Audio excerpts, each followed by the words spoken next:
सगळं दार उघडलं डायरेक्ट धक्का देऊन. मग आम्ही दोघं इथून उठून तिथपर्यंत जाऊस तर त्यांनी धक्का देऊन इथं आणून बसवलं. एकाने चाकू लावला गळ्याला आणि येऊन इथं बसवलं. इथं बसवल्यावर मग त्यांनी गळ्यातलं हे सगळं ओढून घेतलं, कपाटात उचकलं. कपाटात काही सापडलं नाही. मग ते म्हणले नाही मग मारून टाका म्हणले. मग ते म्हणले खिशात आहे 10,000ची कॅश. मग ते 10,000 रुपये घेतले. परत महागारी आमच्या आप्पा यायला लागले ना इकडे, तर मग त्यांना उठून नाही दिलं. त्यांनी म्हणले इथं बसायचं तुम्ही, पण ते अपंग आहेत त्यामुळे त्यांना उठता येईना. मग त्यांच्यापाशी एक माणूस उभा राहिला आणि मग आम्ही इथंच होतो सगळे. मग 10,000 रुपयाची कॅश माझ्या गळ्यातलं घेतलं आणि जायला लागले. पण ते रूम मध्ये उघडलं नव्हतं त्यांनी.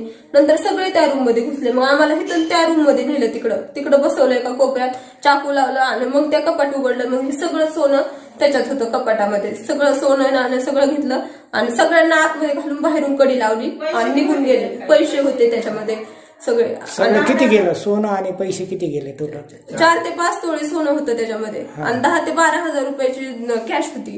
आणि माझ्या गळ्यातलं ते सगळं नेलं. जाताना म्हणले अजिबात कोणाला पोलिसांना ह्यांना फोन नाही करायचा, नाही तर परत आम्ही तुम्हाला मारू.